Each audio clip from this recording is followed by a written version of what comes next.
Ortodoxia e heresia. Vamos falar de algumas heresias que atacaram a igreja. Porque nós falamos do ataque do Império Romano físico, nós falamos do ataque intelectual que veio dos judeus e dos pagãos, e agora nós vamos falar de ataques que vieram de dentro da própria igreja, que são as heresias. As heresias nascem na igreja, dentro da igreja. Vamos começar falando do gnosticismo. Antes de entrar no gnosticismo, eu só queria chamar a atenção para essa palavra ortodoxia. A reação e o estabelecimento do que é realmente o cristianismo, do que é a fé cristã, passou a ser chamado de ortodoxia. Toda vez que a igreja estabelecia, não, a verdade é essa aqui, isso é ortodoxia. Há acordo de que isso aqui é a verdade. Então isso é ortodoxia. Tudo que não se encaixar com isso é heresia. Então essa linha teve que ser feita porque começou a ficar extremamente complicada a situação. Nós temos que tentar nos colocar naquela época, nós temos que tentar entrar um pouquinho naquele período, naqueles primeiros 500 anos da história. É totalmente diferente. Você não tem a Bíblia, você tem só o Velho Testamento. O que nós devemos crer a respeito de Cristo? O que nós devemos crer a respeito da Trindade? Tudo é complicado, tudo é complicado. Dependia-se demais de guias que soubessem interpretar, que soubessem chegar à verdade. Era uma situação difícil. E alguém disse que o século II e o século III foram uma época de confusão produtiva, essa expressão, confusão produtiva para a igreja. Porque essas heresias, gente, nós vamos ver isso, essas heresias acabaram fazendo com que a igreja se posicionasse em relação a uma série de coisas. A heresia instigou a igreja a fixar a ortodoxia. Porque a igreja estava tranquila, vinha vivendo e tal, e daqui a pouco começa a aparecer um ensino esquisito, depois mais um outro ensino esquisito, e agora? Quem é que está certo? Será que o Marson está certo? Será que o Montano está certo? Então é complicado. O gnosticismo era uma coisa que havia em todo o Império Romano, na Antiguidade, já aparece no Novo Testamento, né? Gnosticismo dentro da igreja, e sempre foi um problema, ele era terrível de lidar. Aurênio disse que o gnosticismo é como a hidra mitológica. O que é a hidra? Quem é que sabe o que é a hidra? Como é que era a hidra? A hidra era um ser mitológico, né? Uma serpente com um monte de cabeças. Se você cortasse uma cabeça, o que acontecia? Crescia mais um monte de outras, né? E assim ela ia aumentando. E o Aurênio disse que era assim o gnosticismo. Você vai e ataca ele por um lado e ele sai pelo outro. Porque ele é uma mistura de tudo que é religião, uma confusão danada. E havia um tipo de gnosticismo que era um gnosticismo cristão, ou seja, envolvia Cristo. Existia gnosticismo que não era cristão, mas existia gnosticismo que era cristão. É claro que o gnosticismo, ele sempre é docético. O que é esse palavrão aí, docético? Docetismo é uma doutrina que diz que Jesus Cristo não era um homem. Ele parecia um homem, mas ele não era. E os gnósticos criam realmente que Jesus era um tipo de espírito iluminado, alguma coisa assim, mais ou menos como os espíritas creem hoje, né? O espiritismo eu acho que tem bastante de gnosticismo.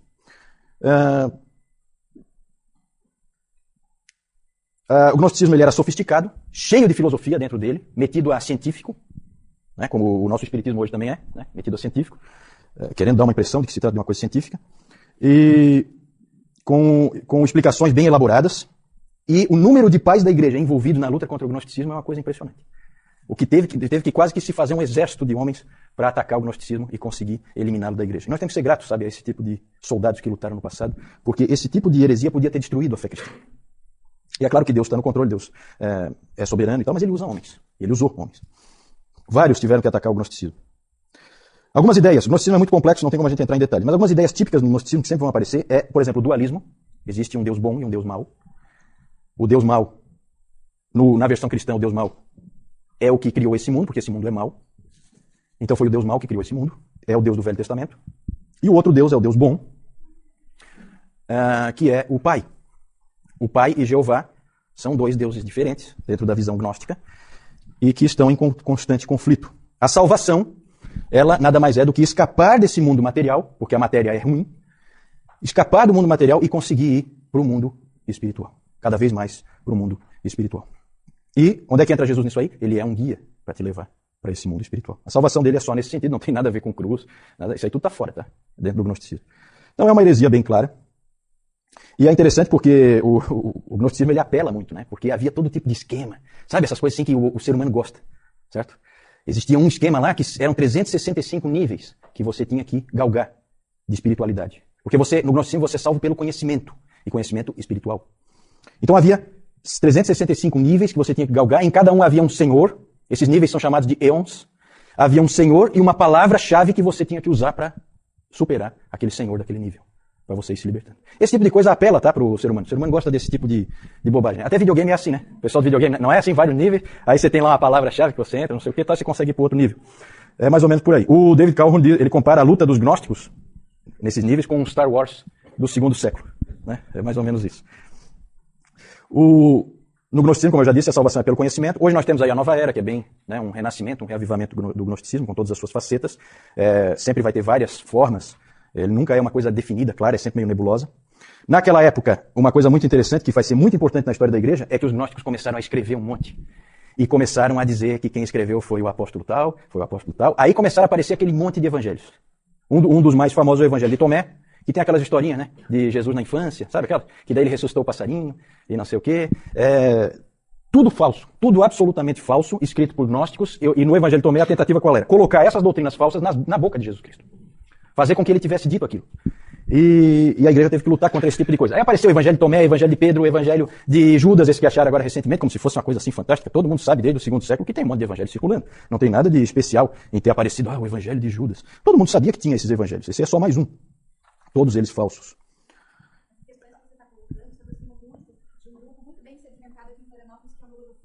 Ah, sim, sim. Na verdade, esse tipo de grupos, logosofia, cientologia, essas coisas, tudo é nova era, né? Então tudo vai nesse lado do gnosticismo, do conhecimento de si mesmo, conhecimento dos níveis espirituais e tal. Tem vários gostos aí, né? Você tem vários sabores desse tipo de coisa. O gnosticismo não morreu, mas felizmente ele se separou da igreja, graças a esse trabalho desses homens do passado que trabalharam foram muito aguerridos e fizeram um trabalho muito bom. Vamos passar para o próximo rapidamente, o marcionismo. Márcio? Tô trazendo mais um. E esse é bom, hein? Esse aí é dos bons. Alguém já disse que esse Marcion foi o maior inimigo. Tá querendo fugir. Não foge não. Vem pra minha lista. O marcionismo. Esse Marcion, alguém já disse que foi o maior inimigo individual da igreja em toda a sua história. De dentro, né? Foi um homem que poderia ter destruído o cristianismo. De novo, houve aí os guerreiros, os lutadores que lutaram contra ele. Esse Marcion era filho de um bispo de uma igreja da Ásia Menor, de Sinop, mas ele acabou indo para Roma, ainda jovem, e ele foi influenciado pelo gnosticismo, ele tinha influência do gnosticismo, e na verdade a heresia do marcionismo forçou a igreja a definir o cânon. Sabe por quê? Quem é que sabe? Porque o Marcion... Deve saber, né? Porque o Marcion definiu um cânon ele mesmo. Certo? O herói de Marcion, ali o Marcion, na verdade, o pensamento dele é uma mistura de cristianismo com gnosticismo, com docetismo, tudo misturado. O herói de Marcion era Paulo. F.F. Bruce disse, até uma frase interessante dele, que ele fala assim que ninguém entendeu tão bem Paulo nos primeiros séculos como Marcion. E ele entendeu completamente errado.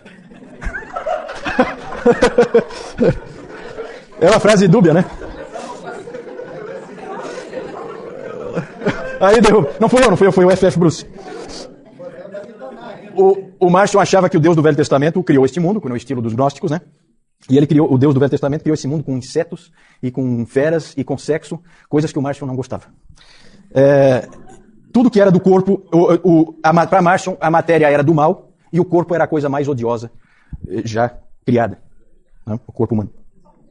O Tertuliano, inclusive, fez uma chacota do Marcion. Ele fez uma chacota. Ele chegou e escreveu assim: Ó Marcion, de que maneira tu vieste a existir? É interessante. Os pais da igreja atacaram muito o Marcion em suas ideias, eles viam que era um inimigo perigoso. O Irineu escreveu o seguinte: tendo dois deuses, Marcion acaba não tendo Deus nenhum. E é verdade mesmo, quando tem mais de um Deus, não existe Deus. O Policarpo uma vez encontrou pessoalmente com ele, em Roma, e aí o Marcion perguntou para ele assim: você sabe quem eu sou? Aí o Policarpo: sei, você é o primogênito de Satanás. A coisa era nesse nível. Cada homem para sua época, né? Esses pais da igreja pegavam pesado. É interessante que o Marcion, o cânon que eu falei, porque ele definiu, o cânon dele só tinha o Evangelho de Lucas e 10 epístolas de Paulo. Só. E isso aí é inspirado, o resto não é. O resto é conversa fiada. E passa para o próximo slide, que eu quero mostrar uma coisinha ali. Só que o interessante é que o Evangelho de Lucas dele, pode passar o próximo. O Evangelho de Lucas dele era esquisito, porque ele é todo mutilado. Para fazer com que o pensamento do Marcion prevalecesse. Então olha como é que ele faz. Sabe como é que começa o Evangelho de Lucas? Evidente que não tem nada daquela parte do nascimento de Jesus. Genealogia e tal, por quê? Porque é docético. Jesus não é um homem. Não pode ter pai, não pode ter mãe, nada disso. Então ele tirou tudo. Olha como é que era a coisa. Né? O Newton estava falando que a Bíblia é distorcida e tal. Já foi pior, hein, Newton? Tinha a época em que os caras cortavam os pedaços que queriam. Então era assim, o Evangelho de Lucas dele começava com Lucas 3:1 e ia para Lucas 4:31, ele juntou os dois. Aí fica assim, no 15º ano do reinado de Tibério César, sendo Pôncio Pilatos governador da Judeia, Herodes tetrarca da Galileia, seu irmão Filipe tetrarca da região da Itureia, e Traconites e Lisânias tetrarca de Abilene, desceu a Cafarnaum, cidade da Galileia, e os ensinava no sábado. Esse desceu é do céu. Sabe? Então, naquela época, ele desceu em Cafarnaum. Era assim que começava o evangelho do Márcio, o evangelho de Lucas. Então é tudo mutilado, é tudo assim, tá? Ele realmente adaptou a palavra ao seu próprio gosto, como é muito comum fazer, né? É normal esse tipo de coisa, até hoje em dia, esse tipo de adaptação da palavra ao gosto da pessoa.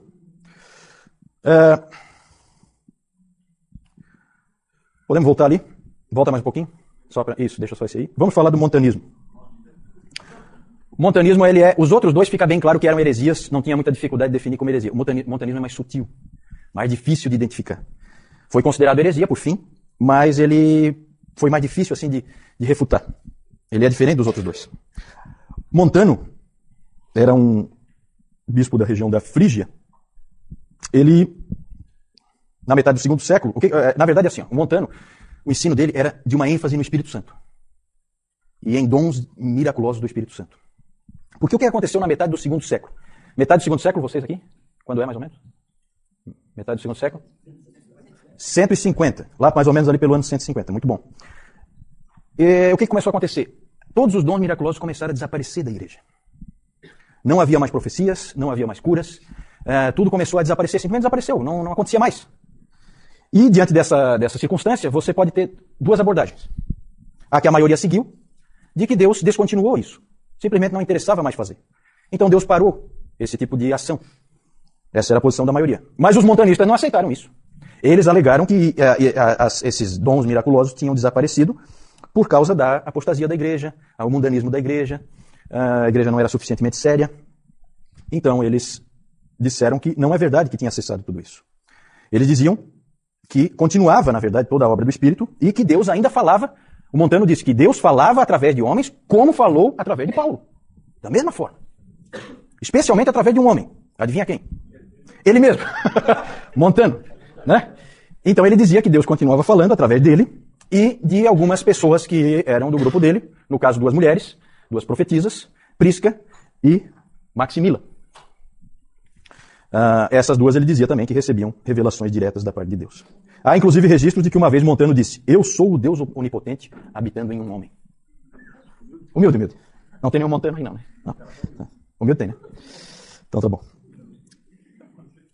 Essa então era uma ênfase muito forte nos dons do Espírito, no Espírito Santo. Ele dizia inclusive que tinha terminado a era do Filho e que estávamos entrando numa nova era, a era do Espírito. E eles também tinham uma ênfase muito forte no fim dos tempos, na vinda iminente de Cristo. Outra ênfase deles era uma disciplina extremamente rígida. Extremamente rígida. Eles eram extremamente ascéticos. Uma vida assim de privações eles seguiam. E se alguém pecasse no meio deles, nas igrejas montanistas, se alguém pecasse era excluído imediatamente e sem volta. Certo? Então eles tinham assim essa cultura da perfeição. O que deixa todos os estudiosos estupefatos até hoje é o fato de um homem inteligente e extremamente capaz como Tertuliano ter se encantado por essa heresia aí. É uma coisa que não se entendeu até hoje. Né? Então, nos pais da igreja, tem alguns assim que não viraram santos. Né? Não viraram santos na igreja romana, nem na igreja ortodoxa. Um deles é o Tertuliano, o outro é o Orígenes. O Tertuliano é considerado pai da igreja, mas ele deu essa... Então, não se sabe direito por que ele... Até hoje não se sabe direito por que ele pendeu para isso. Não se sabe se exagera o que os montanistas realmente eram, ou se ele pegou uma forma modificada, ou alguma coisa assim. Mas ele deve ter se encantado muito por essa parte da disciplina e tal, porque ele era um indivíduo extremamente rígido. Para armar-se contra essas coisas, pode passar aí? Qual era o desafio da ortodoxia, então? Da igreja que ficava firme na verdade. O que ela tinha que fazer diante dessas heresias? Ela tinha que estabelecer com clareza a fé e, ao mesmo tempo, tomando cuidado de manter o mistério, porque também tinha que tomar cuidado para não falar demais, para não dizer coisas que desonrassem a Deus, porque também Deus está no céu e nós estamos aqui na terra, e deve-se ter cuidado na hora de definir as coisas. Eles tinham essa preocupação. E a igreja, então, respondeu de 3 formas diferentes a essas heresias. Criando um cânon, estabelecendo um credo e instituindo a figura dos bispos. Certo? Tudo tem uma explicação histórica. Podemos passar? Pode passar essa? João? Eu acho que é só... Aqui nós temos alguns símbolos gnósticos aqui. Nós não sabemos o que é que eles representam, né? O que significam esses aqui, mas era o que era usado naquela época, tá? E aqui nós temos um retrato falado... o Marcion aqui, né? Uma versão mais brusca do Marcion. Se aparece, combate agnosticismo no Novo Testamento. Principalmente em Colossenses, aparece. Colossenses eu acho que é um bem típico, né? Aparece em Pedro, uma das cartas de Pedro. Não sei, o Newton pode me ajudar, Newton. Eu acho que mas é por aí. Desde o início havia problema com o gnosticismo, desde o início.